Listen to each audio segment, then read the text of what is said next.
Assalamualaikum warahmatullahi wabarakatuh. Salam sehat untuk kita semua.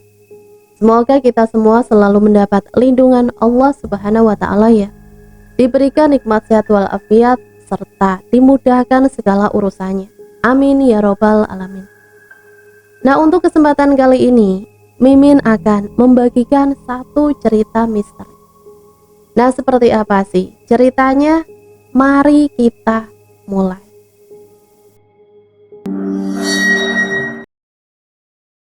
Adrian adalah sosok pria yang sampai saat ini di usianya yang ke-37 tahun masih belum juga memiliki pasangan atau istri. Bukan karena kelainan atau apalah, hanya saja Adrian pemilih. Ditambah dia seorang pengusaha pabrik jus buah kemasan. Dia juga bisa dibilang cukup berhasil dalam usahanya. Pada suatu hari orang tuanya menjodohkannya dengan salah satu perempuan, anak dari rekan bisnis ayahnya. Namun Adrian menolak perjodohan itu dengan alasan Adrian trauma dengan perempuan pilihan ayahnya dan memilih untuk mencari pendamping hidupnya sendiri. Suatu ketika pabrik Adrian mengalami kendala dan kehabisan stok bahan pokok untuk diproduksi. Dan hampir saja ia mengalami kebangkrutan dikarenakan pertanian dari desa yang biasa memasok buah-buahannya gagal dalam memanen. Buah yang dihasilkan hampir 70% busuk karena hama, hingga buah yang didapat lebih sedikit dari biasanya. Kini Adrian harus turun tangan untuk mencari desa yang menghasilkan buah yang sama agar produksi pabriknya tetap berjalan dan kembali stabil. Akhirnya Adrian mulai menyusuri pedesaan ditemani Aryo, supir, dan Sandi, kepala produksi, berharap menemukan desa yang menanam buah dalam skala besar untuk diajak kerjasama nantinya. Setelah beberapa desa dikunjungi, rata-rata setiap desanya hanya 20% buah yang dihasilkan tiap musim dari yang biasa dia dapatkan.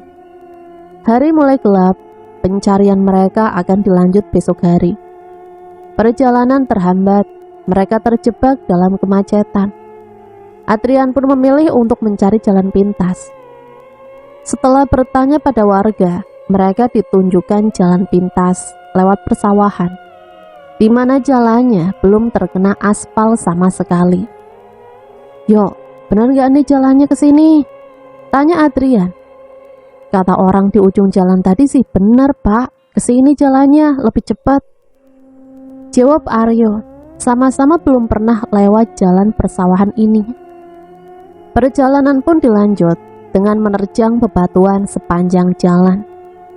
Pak, lihat deh, ini mah kanan kiri kayaknya perkebunan buah deh pak," ucap Sardi. "Kayaknya sih iya, tapi belum pada berbuah. Coba besok kita kesini ya, cek tanaman buah apa aja yang ada di sana." Keesokan harinya, Adrian pun kembali mendatangi ladang buah yang semalam mereka lihat. Sebenarnya ada yang aneh dengan ladang buah itu, di mana buah-buahannya bermacam-macam. Bahkan buah yang biasa ditanam di dataran tinggi pun ada di sana, tumbuh subur dan berbuah lebat. Di sana juga terlihat beberapa pohon buah seperti rambutan, mangga, dan lain-lain. Dan yang paling membuat mereka heran, mereka melihat semalam tanaman itu belum berbuah. Tiba-tiba sekarang sudah siap panen. Heran kan? Akhirnya Aryo menepikan mobilnya di bahu jalan. Lalu Adrian turun ke ladang, mencari yang punya ladang itu. Aneh, tak satu pun terlihat ada orang di sana. Apa mereka nggak takut kalau hasil taninya ada yang nyuri? Sejauh mata memandang di ujung ladang, terlihat sebuah saung kecil yang sepertinya ada orang yang sedang rehat di sana. Adrian dan Sardi mencoba menghampiri saung itu, dan disusul Aryo, kurang lebih 500 meter dari tempat mereka memarkirkan mobilnya. Gak kebayang kan betapa luasnya ladang buah itu. Setelah sampai di saung, mereka melihat wanita parubaya sedang duduk sambil mengunyah sirih. Lalu mereka bertanya, "Bu, maaf mau tanya, ladang buah ini milik siapa ya, Bu? Sapa Sardi bertanya pada wanita parubaya itu. Ladang ini milik kami. Ada perlu apa kalian kemari? Saut ibu itu sambil asik mengunyah daun sirih yang semakin memerah di mulutnya.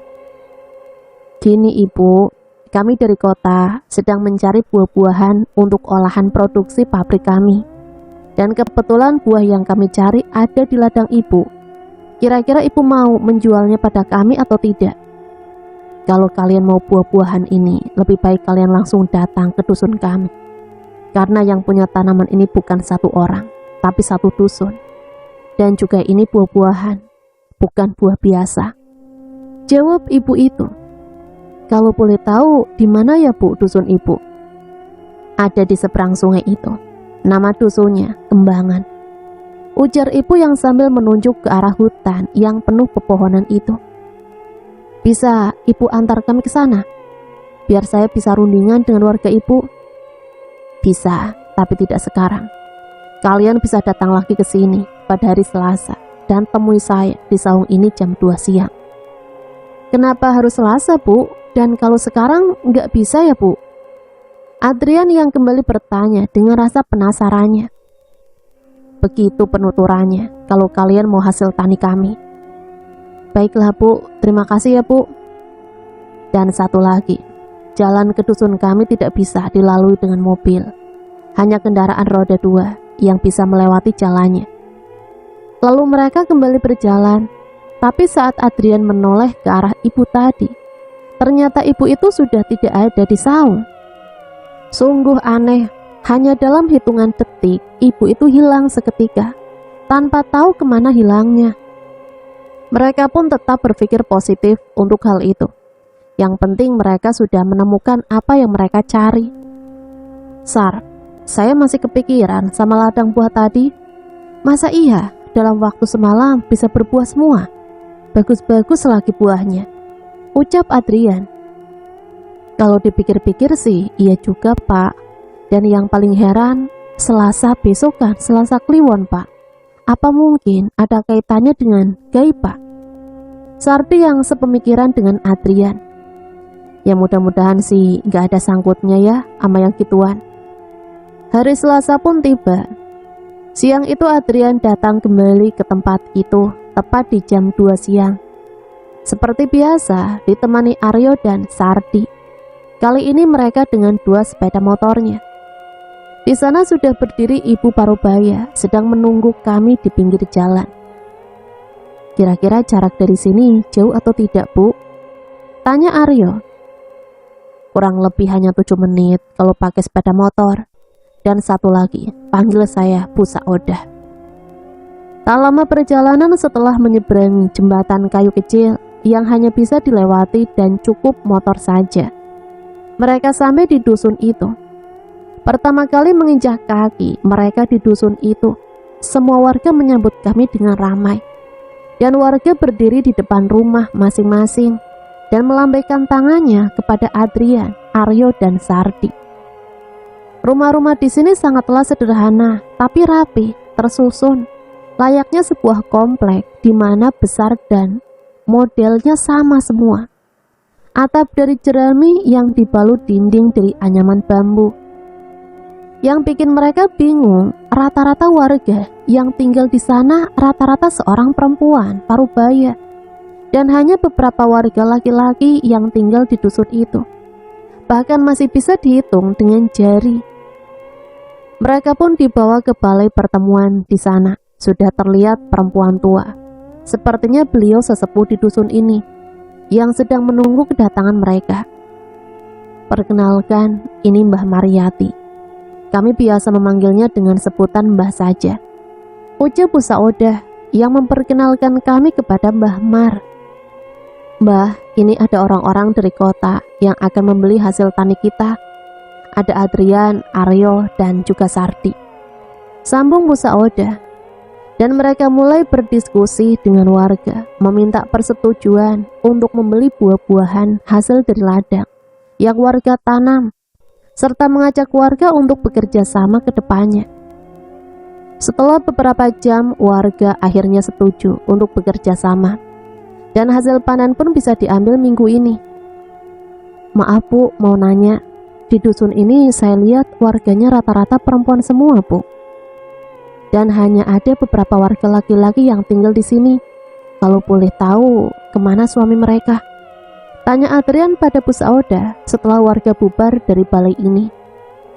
Mayoritas warga sini seorang perempuan parubaya. Mereka seorang janda tanpa keturunan. Ada juga beberapa yang masih berkeluarga dan memiliki keturunan. Tapi saya tak melihat ada anak kecil di dusun ini. Apa anak mereka merantau ke kota? Atau... Tiba-tiba datang seorang gadis cantik menghampiri Bu Sauda. Maaf Bu, saya telat. Saya tadi di kebun belakang. Sapanya yang halus, lembut dengan suara merdunya. Parasnya yang ayu menawan bak seorang bidadari. Tidak apa-apa, nanti biar warga lain yang menjelaskannya ya, saut Bu Sauda. Ya sudah Bu, saya kembali ke kebun, permisi, ucap perempuan itu sambil menatap sayu ke arah Adrian. Lalu, Pak, Aryo yang membuyarkan pandangan Adrian pada perempuan itu. Iya, kenapa yuk? Bu Sauda bilang kita mau keliling dusun dulu atau langsung pulang. Mungkin sebaiknya kalian pulang saja. Dan jangan lupa, hari Jumat besok kalian sudah bisa mengangkut buah-buahannya. Baik Bu, iya Bu, mau tanya, kalau perempuan tadi itu siapa ya? Adrian yang sudah mulai kesemsem dengan perempuan itu. Oh, itu dia Sekar. Dia satu-satunya yang masih gadis di sini. Dulu sewaktu Sekar masih berusia 10 tahun, orang tuanya pergi, meninggalkannya. Lalu saya rawat hingga sekarang. Jawab Bu Sauda memandang tajam ke arah Adrian, seolah dia tahu apa yang Adrian pikirkan. Kenapa? Nah, Adrian suka dengan Sekar. Adrian pun tersipu malu sambil menganggukkan kepalanya. Ya sudah, kalian pulang sebelum hari mulai gelap. Baik Bu, salam buat Sekar ya Bu. Sesamanya di rumah Adrian. Gimana Yan? Kamu sudah menemukan desa penghasil buah-buahannya? Tanya ayah Adrian.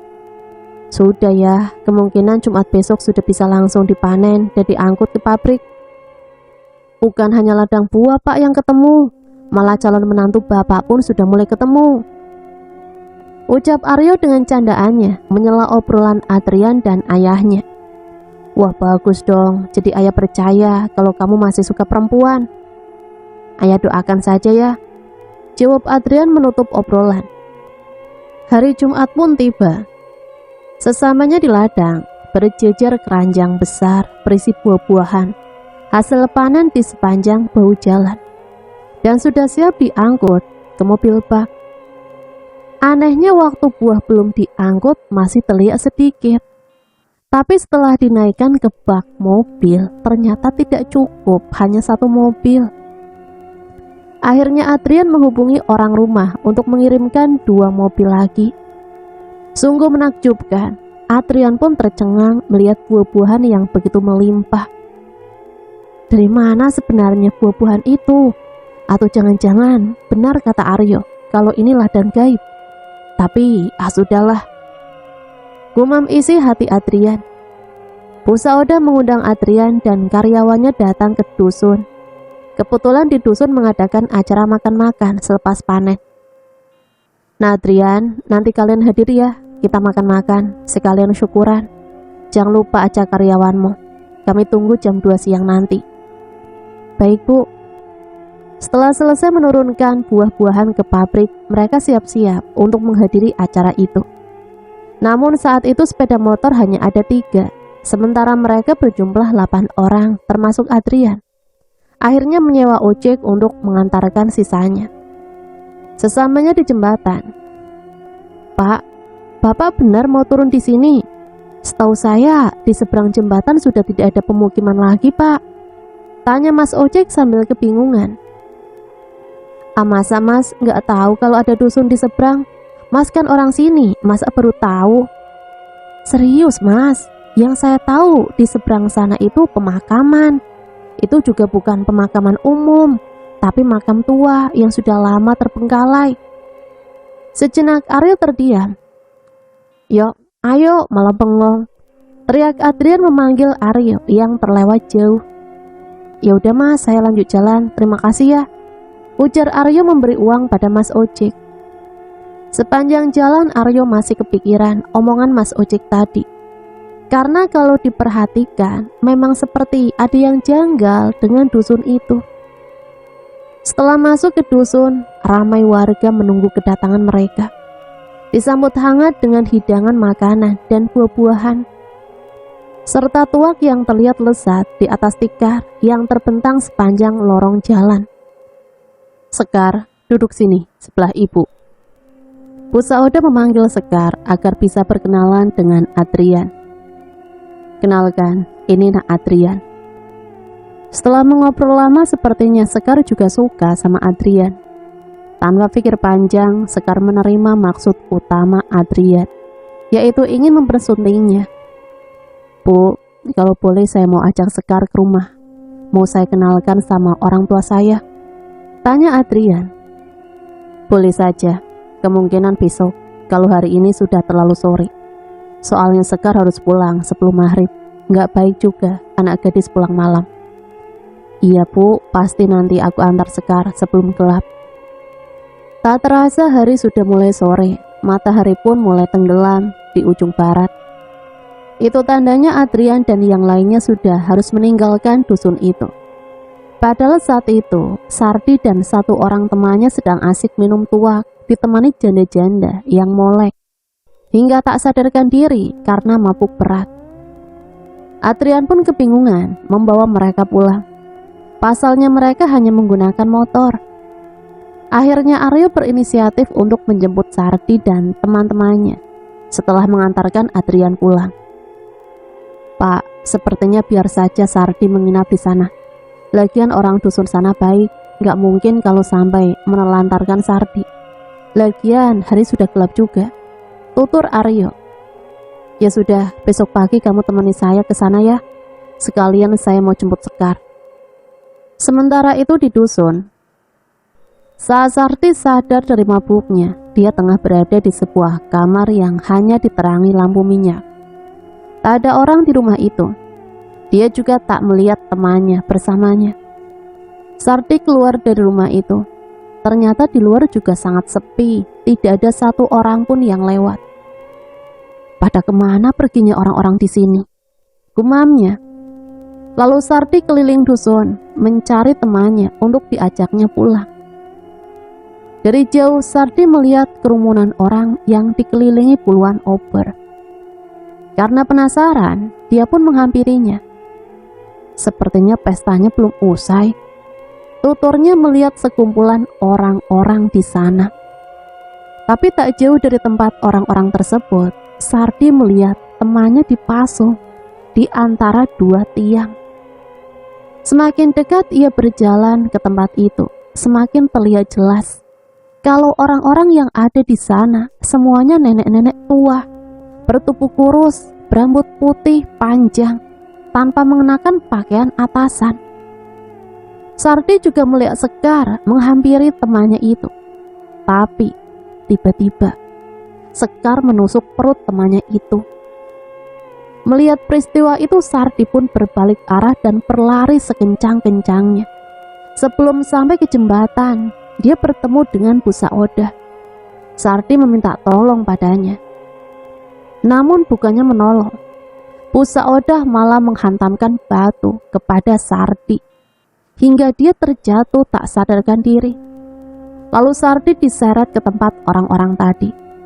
Saat Sardi sadar, ia pun sudah terikat di tiang.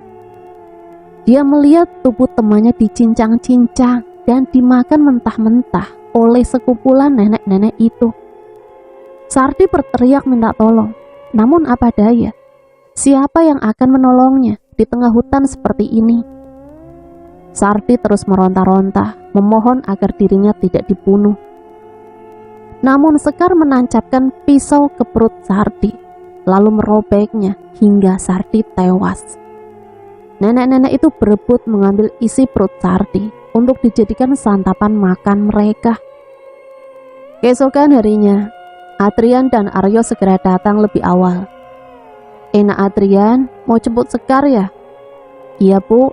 Oh ya Bu, Sardi sama temannya mana ya Bu? Semalam Aryo nggak jadi jemput soalnya sudah malam. Nak Sardi, bukannya sudah pulang ya? Semalam mereka pamit sama ibu, katanya mau pulang naik ojek. Bu Sauda menyembunyikan jejak Sardi dan kawannya.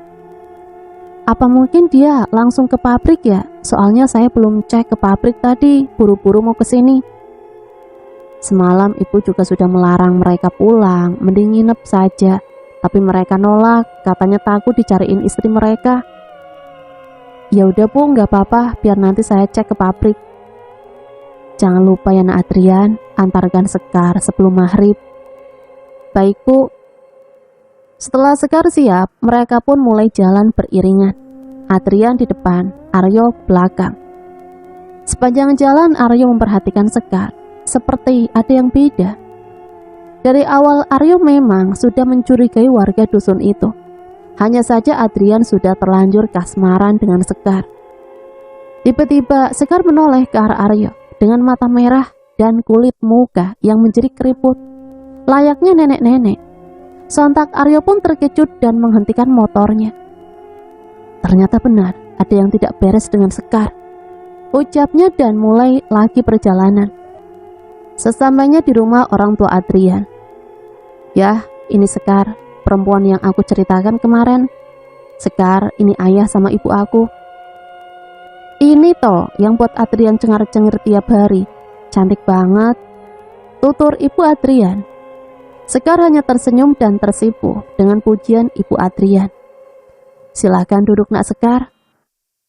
Ibu Adrian yang tak lepas dari pandangan melihat takjub dengan kecantikan Sekar. Sebentar ya, aku mau nyuruh Aryo ngecek di pabrik. Kamu ngobrol saja dulu sama ibu, ujar Adrian pada Sekar. Yuk, kamu sekarang ke pabrik ya. Cek apa Sardi ada di pabrik atau di rumahnya. Soalnya dia sampai sekarang nggak ada kabar. Di telepon juga nggak aktif handphonenya. Lalu Aryo menarik tangan Adrian dan membawanya keluar. Pak, maaf sebelumnya. Sepertinya ada yang tidak beres dengan Sekar. Tadi sewaktu dalam perjalanan kemari, saya melihat wajah Sekar berubah menjadi tua dan matanya menyala merah, Pak. Tutur Aryo mencoba menjelaskan siapa Sekar sebenarnya. Namun Adrian tetap tak percaya dengan pernyataannya. Nggak mungkin.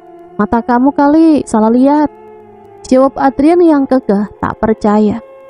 Sumpah Pak, saya nggak bohong. Saya lihat dengan sadar tadi. Sentak Aryo dengan nada agak tinggi. Kamu itu kebanyakan baca majalah misteri, jadi otakmu ikutan jadi horor. Sudah, kamu ke pabrik, cek Sardi udah datang belum? Baik Pak.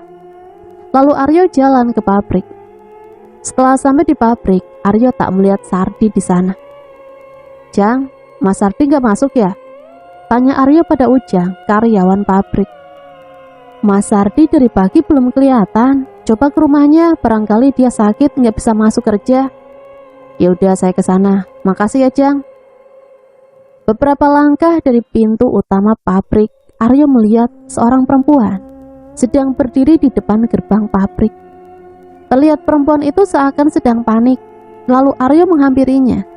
Ternyata itu adalah istri Sardi yang sedang kebingungan. Mbak Neti, ada apa Mbak? Mas Sardi ada di pabrik nggak Mas? Dari semalam handphonenya nggak aktif. Dengan gemetar Neti yang terlihat panik. Malah saya mau ke rumah Mbak Neti, soalnya Mas Sardi hari ini nggak masuk kerja. Kirain ada di rumah.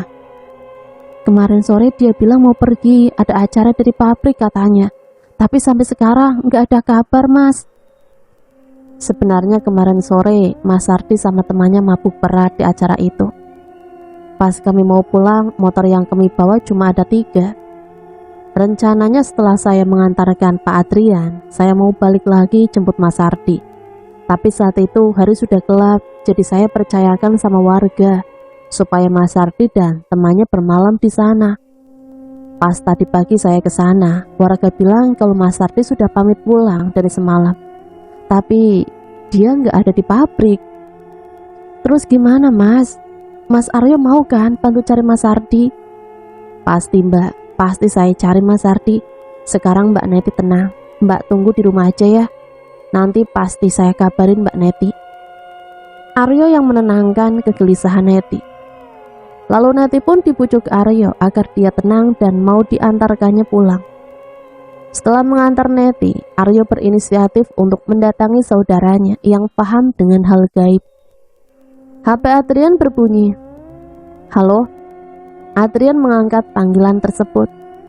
Halo Pak, Sardi nggak ada di pabrik Pak. Saya juga sudah ke rumahnya dan nggak ada juga. Malah istri Sardi juga lagi panik dari semalam, dia nggak pulang katanya.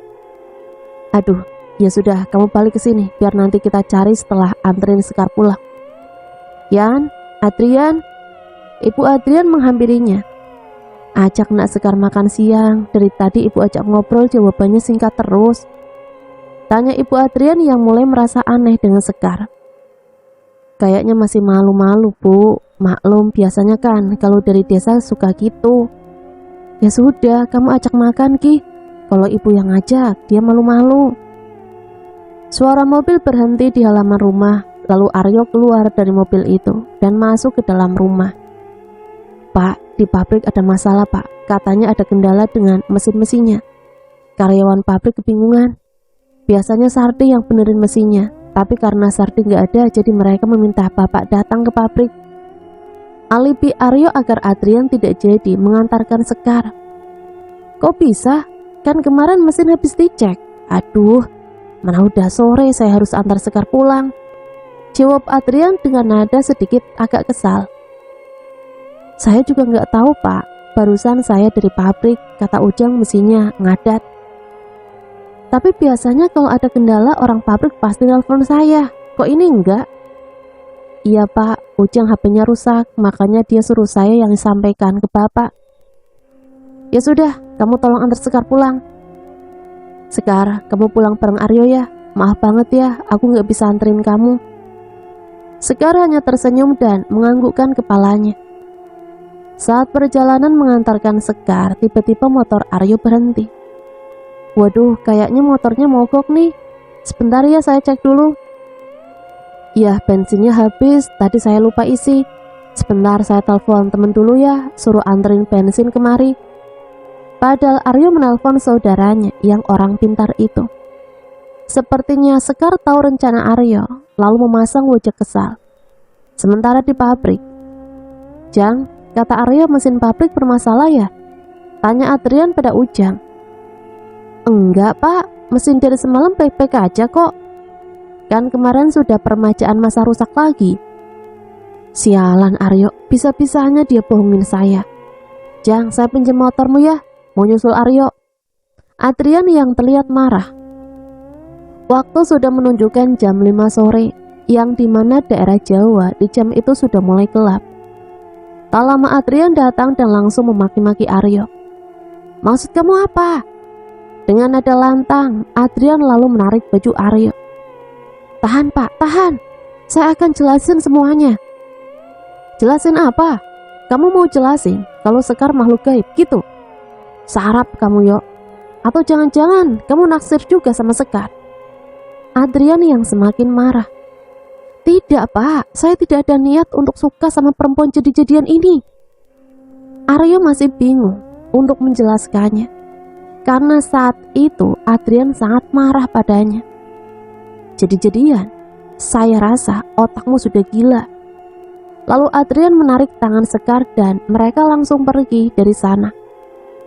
Setelah mereka jalan menuju dusun itu, saudara Aryo pun datang. Yo, mana perempuan yang kamu ceritain tadi? Tanya Pak Jarot, saudara Aryo. Mereka menuju dusun itu Pak D. Lalu Aryo dan Pak Jarot menyusul mereka. Setelah menyeberang jembatan, motor Adrian tiba-tiba mati. Lalu ia menuntunnya ke tengah dusun. Sekar, kok sepi? Warga dusun pada kemana? Sekar, Sekar. Lalu Adrian menoleh ke arah belakang. Namun Sekar tidak ada di belakangnya. Sekar, kamu di mana? Adrian yang mulai ketakutan melihat sekelilingnya yang gelap dan sunyi tanpa penghuni. Tiba-tiba kayu besar menghantam kepala Adrian. Dengan setengah sadar dia melihat busa Odah sedang mengikat tubuhnya. Tapi apa daya, Adrian sudah lemas hingga akhirnya pingsan. Sementara Aryo dan Pak Jarot baru sampai di dusun. Namun semua nampak berbeda, bukan pemukiman yang mereka lihat, tapi kuburan tua tanpa paroko atau batu nisan. Tiba-tiba tanah yang mereka injak seakan gemetar, menguruh suara angin kencang. Sejenak Pak Jarot terdiam seperti sedang membaca mantra dengan mulut komat-kamit, lalu menjilat kedua ibu jari tangannya dan mengusapkannya ke mata Aryo. Seketika Aryo terkejut dengan apa yang dia lihat. Kuburan tadi berubah menjadi rumah warga yang selama ini dia lihat. Yang paling membuat dia terkejut, rumah itu berpenghuni, namun nenek-nenek semua isinya, sambil melambai-lambaikan tangan ke arahnya. Inilah wujud sebenarnya dari warga sini, tutur Pak Jarot. Jadi selama ini kami diperdaya oleh mereka? Ya, kalian telah ditipu selama ini, dan mereka bukan makhluk gaib biasa. Ada yang memuja mereka untuk pesugihan. Sudah, kamu jangan menatap mereka. Tetap jalan ke depan, kita harus menemukan majikanmu. Pasti mereka membawanya untuk dijadikan tumbal. Sambung Pak Jarot membalikkan wajah Aryo. Yo, simpan pelati ini, buat jaga-jaga. Baik Pak De. Pak De, lihat di sana. Sepertinya mereka di sana, ucap Aryo melihat banyak orang-orang dikelilingi cahaya dari obor. Lalu mereka menghampirinya. Hai! Teriak Pak Jarot pada kerumunan itu.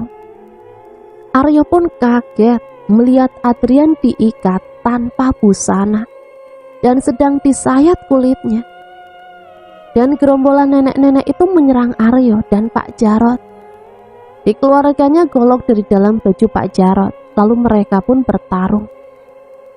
Pak Jarot menebas bagian tubuh gerombolan perempuan tua itu hingga rata tercincang. Aryo, mundur! Ujar Pak Jarot berteriak pada Aryo yang mulai kewalahan menahan serangan ganas dari gerombolan itu. Suara tubuh yang sudah terpotong kembali menyatu dan bangkit lagi. Pak Ade, gimana ini? Mereka hidup lagi dan bertambah banyak. Keluarkan pelatimu, bunuh mereka dengan itu. Suara tawa keras dari Sekar. Kalian tidak akan bisa melawan kami, tuturnya dengan menunjukkan wujud aslinya. Ternyata Sekar adalah ratu dari gerombolan makhluk itu. Aryo, mereka tidak akan mati kalau dengan golok biasa. Lalu Pak Jarot membacakan mantra-mantra dari mulutnya dan ditiupkan pada golok dan pelatinya, dan kembali melawan makhluk itu. Kali ini setiap tebasan golok dan pelatinya dapat membakar makhluk itu hingga berubah jadi abu. Melihat kawanannya musnah, Sekar pun murka dan menjulurkan tangannya ke arah Pak Jarot. Seakan Pak Jarot merasa tercekik dan melayang di udara. Lalu Aryo menarik tangan Pusaoda dan menaruh belati di lehernya. Lepaskan dia atau Pusaoda mati, teriak Aryo. Kemudian Sekar melepaskan Pak Jarot dan melemparkannya ke tanah.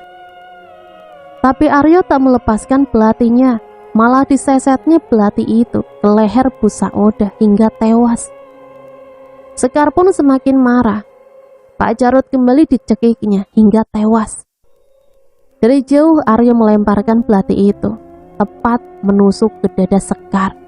Kemudian terbakarlah Sekar dan menjadi abu. Sepertinya masalah sudah berakhir. Aryo pergi ke kota mencari bantuan untuk membantunya membawa jasad Adrian dan yang lainnya. Tapi saat kembali ke dusun itu, di sana hanya ada jasad Adrian dan Pak Jarot saja. Sementara jasad Pusaoda menghilang entah kemana. Setelah pemakaman, Aryo dibawa ke kantor polisi untuk dimintai keterangan. Namun tidak ada bukti kuat untuk membuktikan bahwa Aryo tidak bersalah. Akhirnya Aryo divonis sebagai tersangka kasus pembunuhan oleh polisi. Karena orang tua Adrian menyangka bahwa Aryo lah dalang dari kematian anaknya.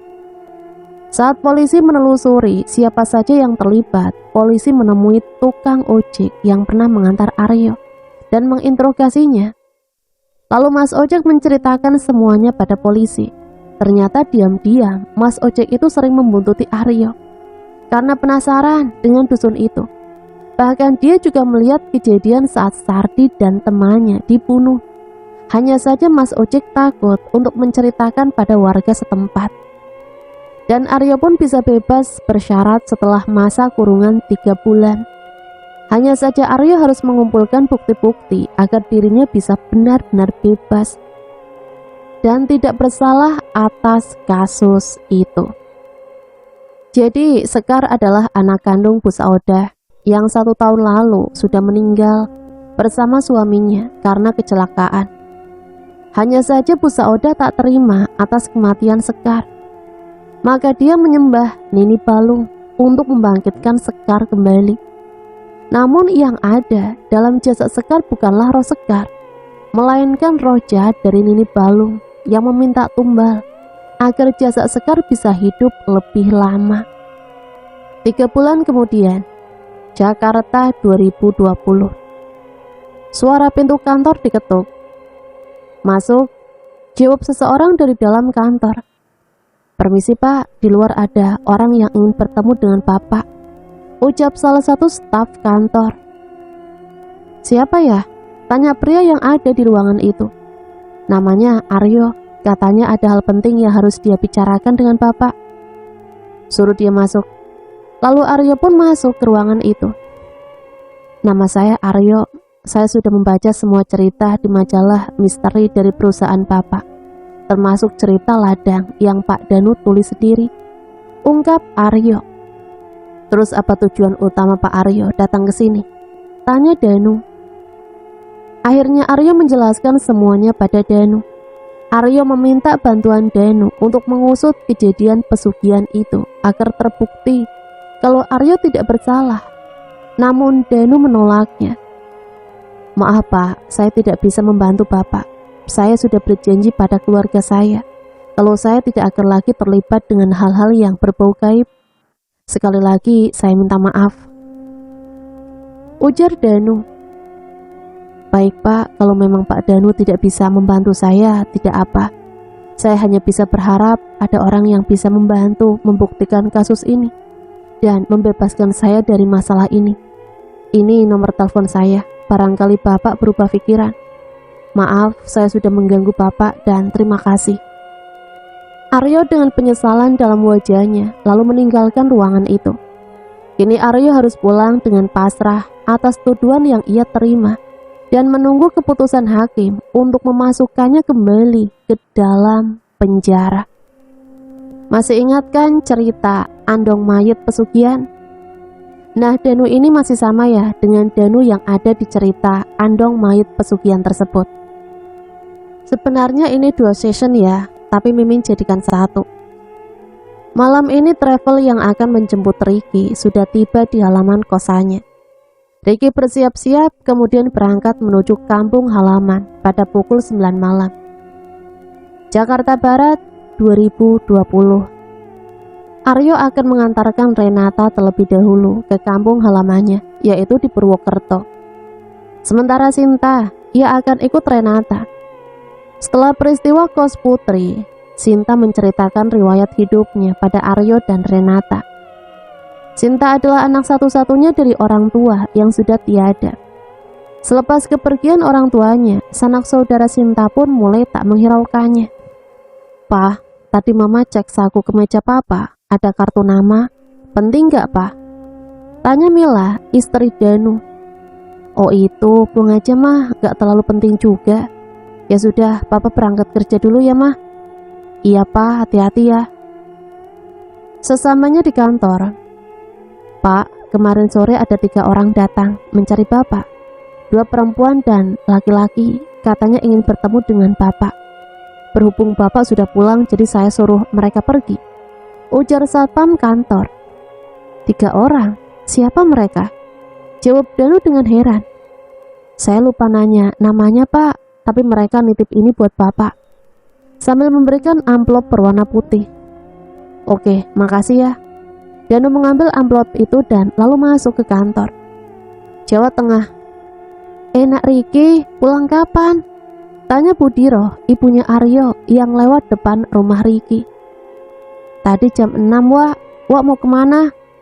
Mau ke ladang, mau panen kacang hijau. Sendirian aja, Wak. Mas Aryo kemana? Mas Aryo kan ke Jakarta, tapi udah 1 minggu ini belum pulang. Oh, memang ada kerjaan di sana atau apa, Wak? Nak Riki belum tahu kasus Mas Aryo. Kasus? Kasus apa, Wak? Ya sudah, nanti malam Nak Riki ke rumah ya. Katanya sih Mas Aryo juga pulang hari ini. Nanti biar kita sekalian ngobrol ya. Oke deh, Wak.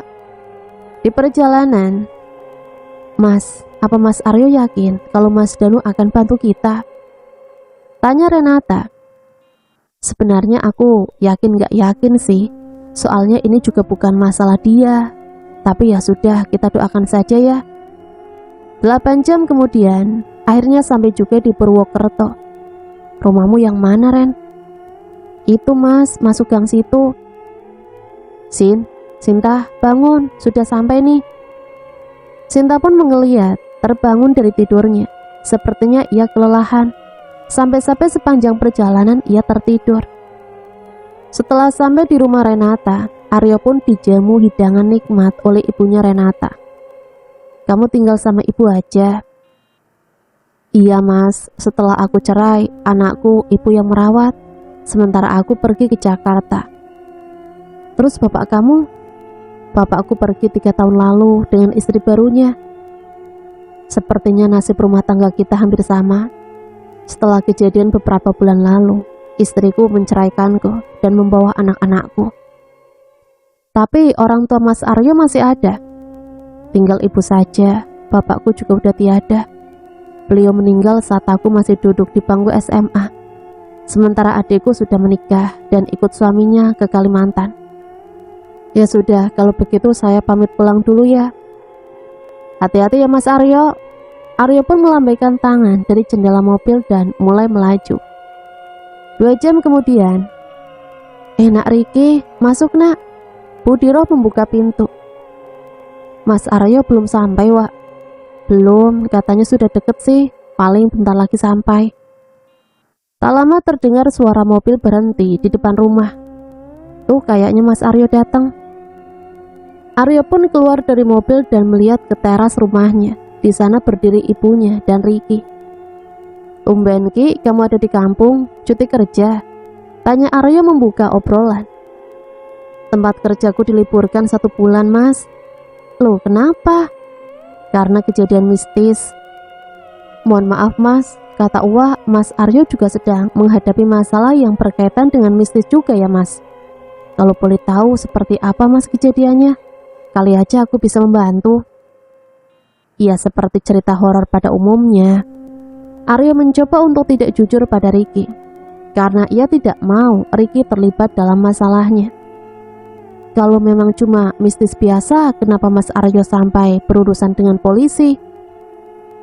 Kamu tahu dari mana kalau aku berurusan dengan polisi, Ki? Uwak yang cerita, Mas. Ibu ini ada-ada aja.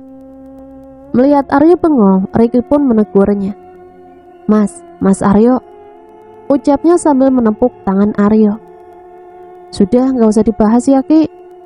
Tapi Mas Aryo belum cerita. Budiro pun datang membawa minuman. Besok malam di masjid ada pengajian Bada Isah, kalian hadir ya. Kebetulan yang bercerita Ustadz Tamrin dari Desa Kembangan. Ustadz Tamrin, Desa Kembangan. Kayaknya tidak asing dengan Ustadz dan nama desa itu. Aryo kembali bergumam. Atau jangan-jangan Pak Tamrin dalam ceritanya Pak Danu? Kalau memang iya, kesempatanku untuk meminta bantuannya. Bisik Aryo. Bu, Desa Kembangan yang letaknya di lereng Gunung Kumbang bukan? Iya betul, kok kamu tahu? Pernah dengar aja dari kawan, Bu. Singkat cerita, pengajian pun telah usai. Duluan ya Mas Aryo, cakap salah satu warga. Iya Pak, monggo. Warga satu persatu meninggalkan masjid, tapi beberapa orang masih stay di sana, termasuk Aryo, untuk merapikan bangku, karpet, dan tenda. Tak lama datang salah satu warga menghampiri Aryo. Mas, mobil Pak Tamrin mogok. Kata Pak RW suruh minta tolong Mas Aryo untuk mengantarkan Pak Tamrin. Baik Pak, selesai ini saya ke sana. Riki. Aryo memanggil Riki yang hendak pulang. Iya Mas, kenapa? Kamu mau nggak nemenin Mas Aryo mengantarkan Pak Tamrin? Boleh Mas. Yuk ikut Mas, ambil mobil ke rumah. Beberapa menit kemudian, Aryo dan Riki pun berangkat mengantar Pak Tamrin ditemani Hasan, salah satu orang yang disuruh menemani Pak Tamrin dari kampung Kembangan.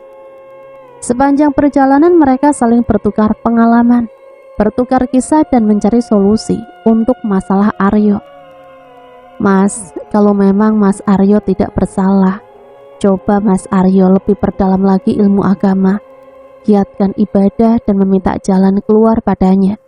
Sekarang Mas Aryo tenang ya. Insya Allah kami siap membantu Mas Aryo. Tutur Pak Tamrin. Terima kasih banyak Pak. Insya Allah pasti saya jalankan. Oh ya Pak, Bapak sudah tahu kalau peristiwa di kampung Bapak dijadikan novel oleh Pak Danu. Saya sudah tahu sebelum Nak Danu menerbitkan novel itu, yang meminta izin terlebih dahulu pada saya. Dan setelah novel itu terbit dan diedarkan, banyak orang-orang dari kota datang ke desa kami. Terakhir yang saya dengar Februari lalu, ada sekelompok anak muda datang ke desa untuk membuat konten dokumentasi mereka. Terus selang 2 hari kabar duka kembali datang dari anak-anak itu, dengan kabar dari sesepuh warga kalau mereka berperilaku kurang sopan di tempat baru. Setelah kejadian itu, desa kembali sepi seperti semula. Sedang seru mengobrol, di tengah perjalanan tiba-tiba dari jauh terlihat seorang wanita berdiri di tengah jalan sambil melambaikan tangan yang sepertinya ia sedang terluka. Semakin dekat sorot lampu, semakin terlihat jelas wujud wanita itu. Aryo pun menghentikan mobilnya. Dengan wajah yang kusam, dipenuhi lumuran darah dan rambut berantakan, wanita itu menghampiri mobil tersebut dan berkata, "Tolong saya, tolong balaskan dendam saya." Tutur wanita itu, kemudian ia pingsan. "Ayo bantu angkat ke mobil," Pak Tamrin berteriak. Lalu Aryo dan Pak Tamrin membaringkan wanita itu di kursi belakang, dijaga oleh Riki dan Hasan. Tak lama mobil melaju, terlihat membentang kabut yang sangat tebal, menghalangi pandangan mereka. Dan yang paling aneh, setelah mereka berhasil melewati kabut itu, mereka kini berada di tengah-tengah ladang yang sangat luas. Kemudian mereka memutuskan untuk berhenti. Perlahan keluar dari mobil satu persatu, memastikan jalanan yang tadi mereka lalui. Namun jalannya seketika lenyap bersama kabut tadi. Suasana semakin mencekam. Suara jangkrik dan kodok pun tiba-tiba berhenti dan menjadi senyap. Dengan pandangan yang gelap gulita, hanya diterangi sorot cahaya dari lampu mobil. "Ki, tolong kamu ambilkan senter di bagasi belakang. Ada 2, ambil semua." Riki pun membuka bagasi belakang. "Di sebelah mana Mas?"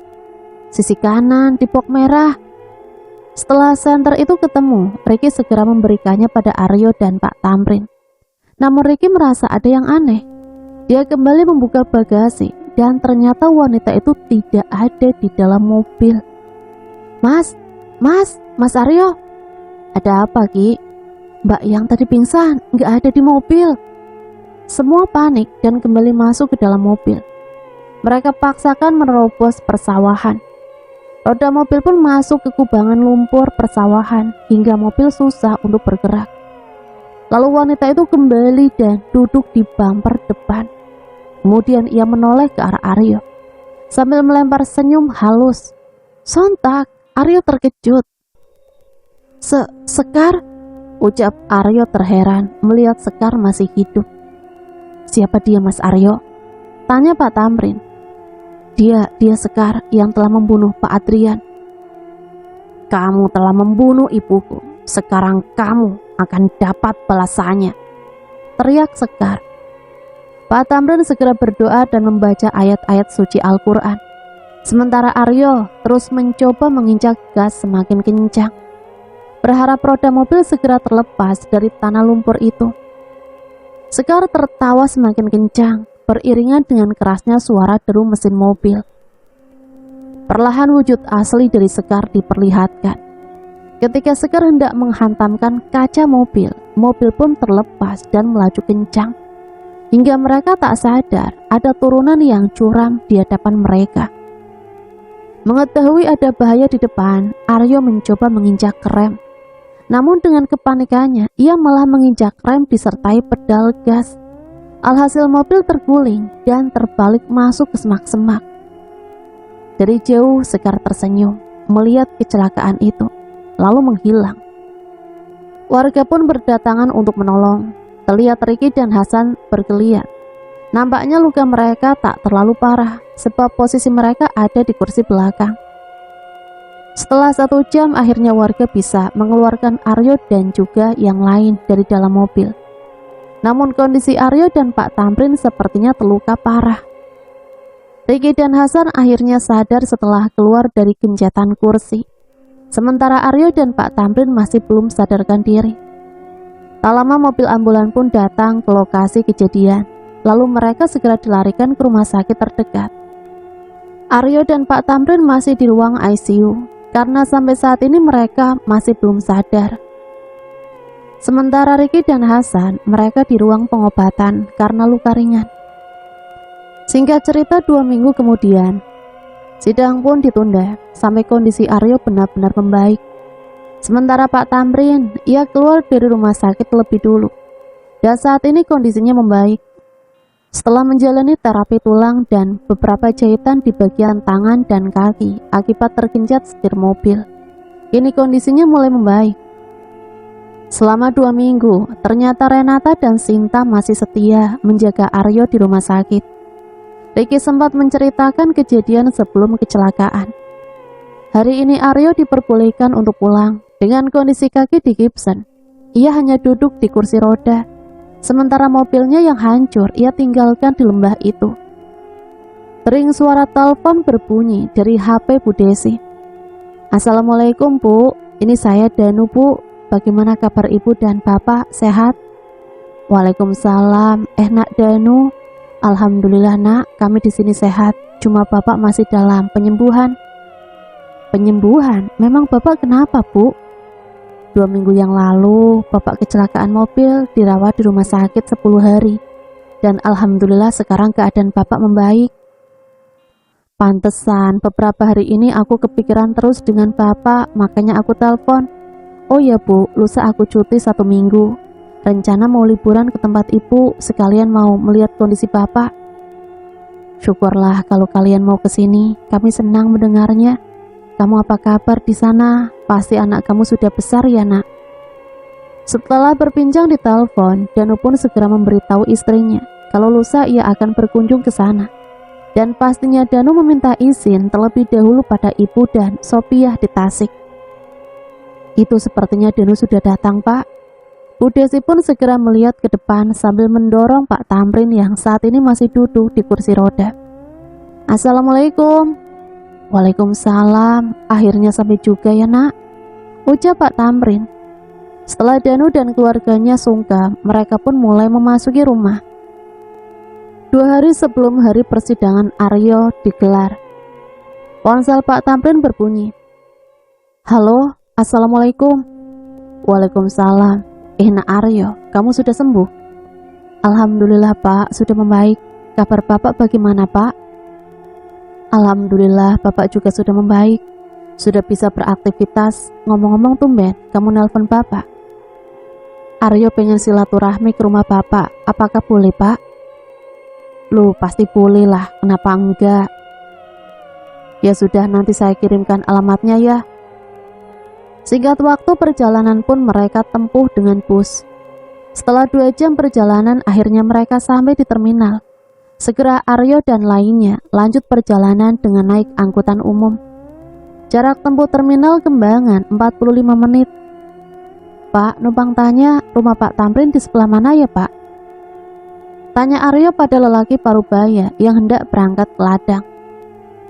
Oh, rumah Pak RT Tamrin di ujung jalan ini. Lurus saja, nanti ada masjid. Nah, sebelah masjid rumahnya. Oh baik Pak, terima kasih. Assalamualaikum. Waalaikumsalam. Danu membuka pintu. Aryo pun kaget dengan keberadaan Danu di rumah Pak Tamrin. Pak Danu? Sentak Aryo terheran. Maaf, Mas ini yang waktu itu datang ke kantor saya kan? Iya Pak, saya yang waktu itu meminta tolong pada Pak Danu, tapi Bapak tidak menghiraukannya. Siapa, Nuk? Teriak Bu Desi dari ruang tengah. Ia menghampiri mereka. Nak Aryo, bagaimana? Kamu sudah sembuh? Mari, ayo masuk. Pak Tamrin menyarankan agar tidak menggunakan dukun dalam masalah Aryo. Beliau yang akan turun tangan membantu Aryo. Bapak akan membantu, tapi Bapak tidak ikut dengan kalian. Maksud Bapak? Bapak hanya bisa membantu dari sini. Selebihnya kalian yang akan menentukan jalannya. Aryo, coba kamu jelaskan semuanya pada Danu. Kemudian Aryo menjelaskan serinci-rincinya pada Danu. Dan setelah mendengar masalah Aryo saat ini, Danu pun bersedia untuk ikut membantu. Saya akan membuka mata batin kalian. Tapi apabila mata batin yang sudah terbuka tidak bisa ditutup kembali, ujar Pak Tamrin. Seketika mereka terdiam, bingung akan pilihan yang diberikan Pak Tamrin. Namun, iya Pak, saya mau. Saya juga mau Pak. Kalian yakin? Yakin Pak. Baiklah, kalau begitu kalian siap-siap. Setelah 1 jam akhirnya Pak Tamrin berhasil membuka mata batin mereka. Karena sebenarnya Pak Tamrin juga paham ilmu kejawen. Tapi kenapa Mas Danu nggak ikut dibuka mata batinnya Pak? Mata batin Danu sudah terbuka sejak kecil. Sebenarnya saya tidak pernah melakukan pembukaan mata batin kepada siapapun, karena resikonya sangat besar untuk mereka yang bermental lemah. Tapi kenapa saya lakukan pada kalian? Agar kalian tahu makhluk yang akan kalian hadapi, tutur Pak Tamrin. Perjalanan pun dimulai. Seorang laki-laki memasuki goa, tempat bersemayamnya Sekar. Terlihat laki-laki itu memikul seorang gadis yang sepertinya calon tumbal Nenek Balung. Gadis itu meronta-ronta. Lepaskan! Teriak gadis itu. Berisik! Sentak laki-laki itu lalu melemparkan gadis tersebut ke tanah hingga tak sadarkan diri. Ikat dia. Sekar menyuruh laki-laki itu. Kemudian diikatnya gadis tadi di ranjang reot. Ratu, kenapa Ratu tidak menumbalkan gadis yang ada di sana terlebih dahulu? Tanya laki-laki tadi sambil menunjuk ke arah Sinta. Ternyata Sinta diam-diam dibawa kabur oleh Sekar. Aku masih ada urusan dengannya. Kalau dalam 2 hari teman-temannya tidak datang menyelamatkannya, maka purnama ini dia yang akan menjadi sesembahan upacara. Kenapa Ratu harus tunggu ada yang menyelamatkannya? Bukannya lebih cepat lebih baik Ratu? Sebenarnya urusanku bukan gadis ini, tapi teman lelakinya yang sudah membunuh ibuku. Dia hanya sebagai umpan. Tapi diam, kau tak perlu banyak bertanya. Kita lihat saja nanti. Baik Ratu. Setelah 1 jam perjalanan, akhirnya mereka sampai di ladang tempat Aryo pertama kali dihadang Sekar malam itu. Yakin ini tempatnya? Ucap Danu. Sangat yakin. Aku masih ingat pertama wanita jadi-jadian itu muncul di tengah jalan ini. Tapi di mana lembahnya? Sekeliling kita semuanya persawahan. Sebentar. Terdengar gemuruh suara angin. Kabut mulai menyebar. Jalanan perlahan seolah hilang. Namun terlihat terbentang tapak bekas roda mobil. Jauh ke dalam tebalnya kabut, perlahan mereka mulai menyusuri tapak roda itu dan berujung di tepi jurang. Ternyata tempat ini sudah dimanipulasi. Ayo cepat kita turun. Awas, hati-hati. Mereka berjalan saling beriringan di jalan setapak. Namun karena jalanan terhalang kabut, Danu dan Riki terperosok jatuh ke lembah itu. Riki, Pak Danu. Ren, kamu pegang erat tanganku, jangan lengah. Tiba-tiba keadaan pun mulai berubah. Langit mulai gelap. Hawa yang semakin dingin seolah menusuk tulang. Suara-suara binatang buas pun mulai terdengar. Au! Danu mengeliat. Ki, bangun Ki. Ki, kita di mana, Pak? Tanya Ricky. Saya juga tidak tahu. Lalu sesuatu menancap di tangan mereka. Seketika Ricky dan Danu langsung tak sadarkan diri. Dari pepohonan muncul gerombolan nenek tua yang dipimpin pria bertopeng menghampiri mereka lalu membawanya. Suara harimau mengelilingi Aryo dan Renata. Tenang Ren, ini tidak nyata. Kita tetap fokus dan terus membaca ayat-ayat sebisa kamu. Sambil berjalan, Aryo dan Renata terus melafalkan ayat-ayat suci. Hingga akhirnya kabut dan gangguan itu hilang. Tak lama mereka sampai di lembah. Terlihat pintu gua besar. Mereka juga melihat gerombolan nenek itu menyeret Danu dan Ricky ke dalam gua. Ren, nunduk, bisik keras Aryo pada Renata. Setelah gerombolan itu masuk, perlahan Aryo berjalan mengikutinya. Namun, jebakan tali mengikat kaki Renata. Ia tergantung dengan kaki di atas. Renata! Tiba-tiba tawa pria bertopeng terdengar.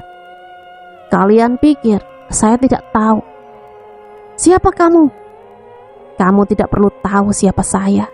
Yang perlu kalian tahu, kalau permainan segera berakhir. Aryo pun bertarung melawan pria bertopeng itu. Namun beberapa kali Aryo harus terjatuh dan kalah dari pria itu. Sementara Renata masih menggantung. Aryo kembali bangkit dan kembali melawan pria itu. Namun lagi-lagi ia terpental ke tanah. Dengan fisik Aryo yang lemah, tidak mungkin Aryo akan menang melawan pria itu. Ucapkan selamat tinggal pada kekasihmu. Pria bertopeng itu mengeluarkan pedang dan hendak menusuk Aryo dengan pedang itu. Namun, sebuah tombak terbang menusuk perut pria bertopeng itu dan tersungkur. Dari balik kabut terlihat seseorang berjalan menghampiri mereka. Semakin dekat, semakin jelas wajah orang tersebut. Ayo, bangun nak. Orang itu menjulurkan tangan pada Aryo. Terima kasih Pak. Sama-sama. Bapak bukannya Pak Singgi? Tanya Aryo. 2 hari lalu ibu kamu datang dan menceritakan semuanya pada bapak.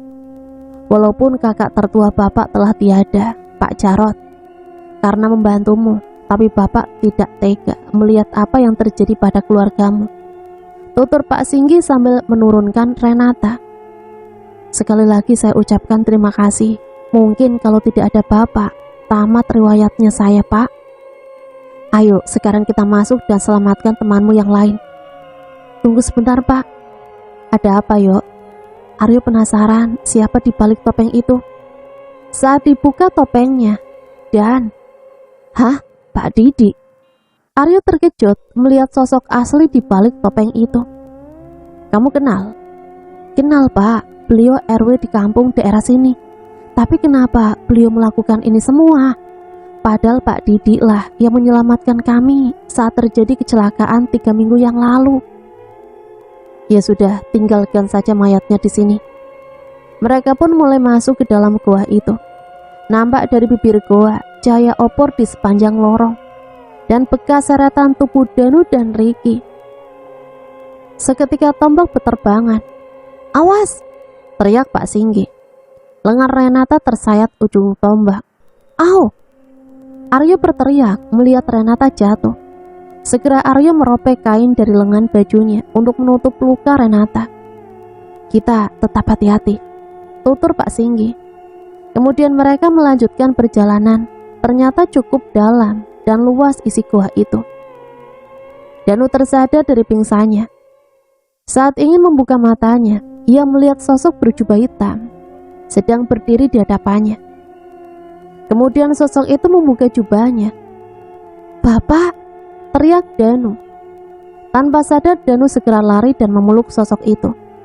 Lalu Ricky pun bangun. Ricky melihat Danu sedang memeluk nenek tua. Pak Danu, Pak, sadar Pak. Saat Danu menoleh ke arah wajah sosok yang ia peluk, Danu terkejut. Melihat nenek tua tersenyum dengan wajah yang mengerikan. Refleks Danu segera melepaskan pelukannya, lalu mendorong nenek tersebut. Melihat nenek itu terjatuh, gerombolan itu seketika melirik ke arah Danu dan Ricky. Lalu mereka berjalan mendekat sambil membawa alat tajam. Danu pun perlahan berjalan mundur mendekati Ricky. Semakin lama gerombolan itu semakin dekat. Gimana ini, Ki? Kayaknya kita akan menjadi santapan mereka, Pak, jawab Ricky. Lalu Ricky menoleh ke arah tas yang dibawa Danu. Itu kan tas yang Pak Tamrin kasih, gumam Ricky. Pak, coba buka tas itu, coba lihat isinya. Barangkali ada barang yang bisa kita gunakan untuk melawan mereka. Danu pun segera menggeroboh isi tas itu. Lalu ia menemukan tali besar seperti dari akar pohon.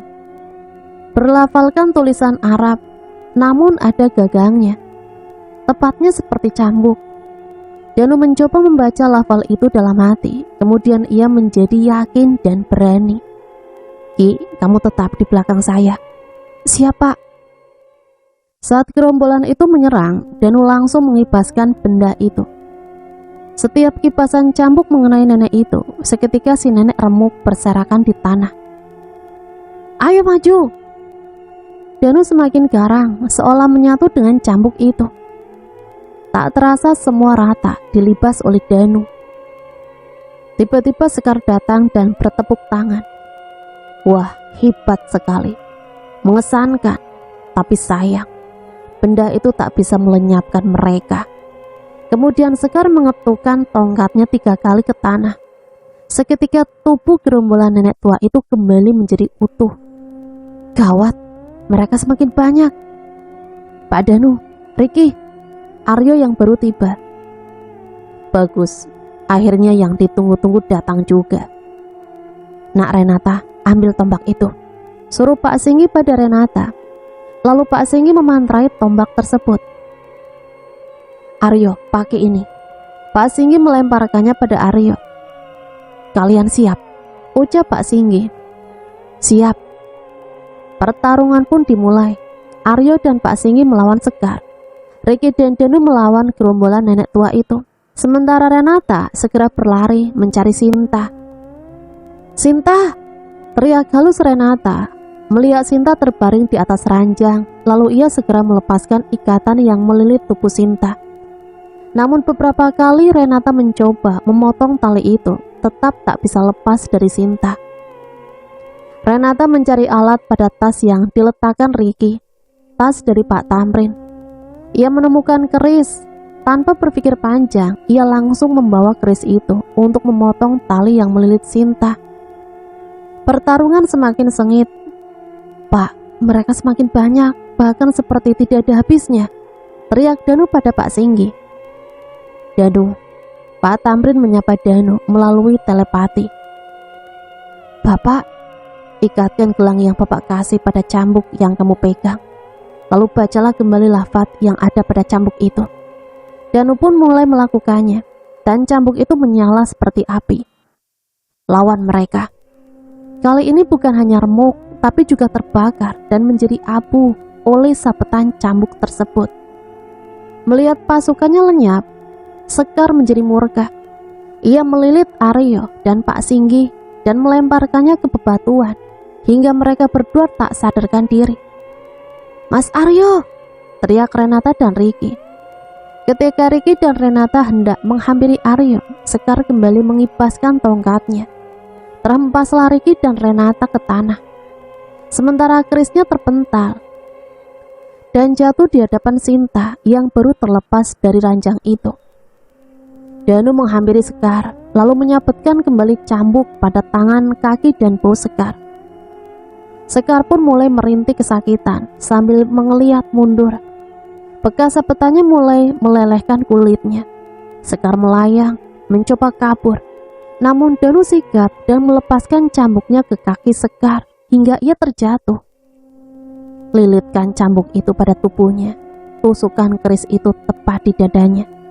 Pak Tamrin kembali berbisik pada Danu. Segera Danu melilitkan cambuknya. Sin, lempar keris itu. Sekar terus mengeliat di tanah kepanasan.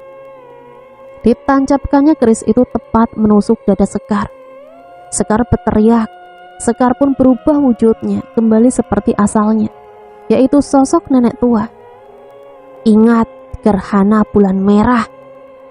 perlahan tangannya menjadi debu dan merambat ke seluruh tubuh, hingga akhirnya lenyap terbawa angin. Aryo, Pak Singgi, bangun. Iya Pak, semuanya sudah berakhir, kita menang yuk, ucap Danu. Alhamdulillah semua sudah berakhir, kamu gak apa-apa kan Sin? Alhamdulillah aku gak apa-apa Mas. Terima kasih Pak, Bapak telah menyelamatkan kami. Sama-sama, ayo kita pulang. Tiba-tiba goa bergetar seperti terjadi gempa. Ayo, goa ini akan runtuh, cepat, teriak Pak Singgi. Mereka pun bergegas keluar. Seketika goa itu rata dengan tanah. Ya sudah, ayo kita pulang. Sebentar Pak, sepertinya ada yang dilupakan, ucap Aryo. Kalian ada yang lihat mayat Pak Didi? Pak Didi? Iya Pak Didi, sosok bertopeng yang membawa kalian ke goa ini. Dia berhasil Pak Singgi kalahkan. Sebelum kita masuk ke goa, mayatnya di sini dan sekarang tidak ada. Mungkin mayatnya ikut melebur seperti ratunya. Ya sudah, ayo kita pulang. Mereka pun pulang dengan selamat. Sidang pun tiba. Semua yang terlibat dalam kasus itu menjadi saksi di persidangan. Aryo dan hakim pun percaya dengan bukti kali ini, karena ada dua sesepuh yang tidak mungkin mereka tak mempercayainya, yaitu Pak Tamrin dan Pak Singgi. Dan akhirnya Aryo pun terbebas. Pak Didi adalah salah satu pengikut Sekar. Pak Didi adalah teman akrabnya ayah Adrian. Pak Didi dan ayahnya Adrian sepakat akan menjodohkan Adrian dengan putrinya Pak Didi. Namun sayang, Adrian menolaknya dengan sadis. Mendengar keputusan Adrian dan keluarganya, putri Pak Didi merasa sakit hati, hingga akhirnya bunuh diri. Dari situlah Pak Didi dendam dengan keluarganya Adrian. Hingga suatu hari Pak Didi mengetahui kalau pabrik Adrian sedang mengalami kerugian akibat buah-buahan yang mulai langka. Dendam pun terus menguasai pikiran Pak Didi. Karena tak terima atas kematian putrinya, Pak Didi meminta bantuan dari Nenek Balung atau Sekar agar Adrian masuk pada perangkapnya. Ladang buah, rumah, dusun, semua itu hanya tipu daya belaka agar Adrian dan karyawannya termasuk Aryo bisa dikelabui. Dan cerita selesai sampai di sini. Semoga cerita ini bisa menemani hari-hari teman-teman semua ya. Sampai di sini saya pamit undur diri, mohon maaf apabila banyak salah kata. Akhirul kalam, wassalamualaikum warahmatullahi wabarakatuh.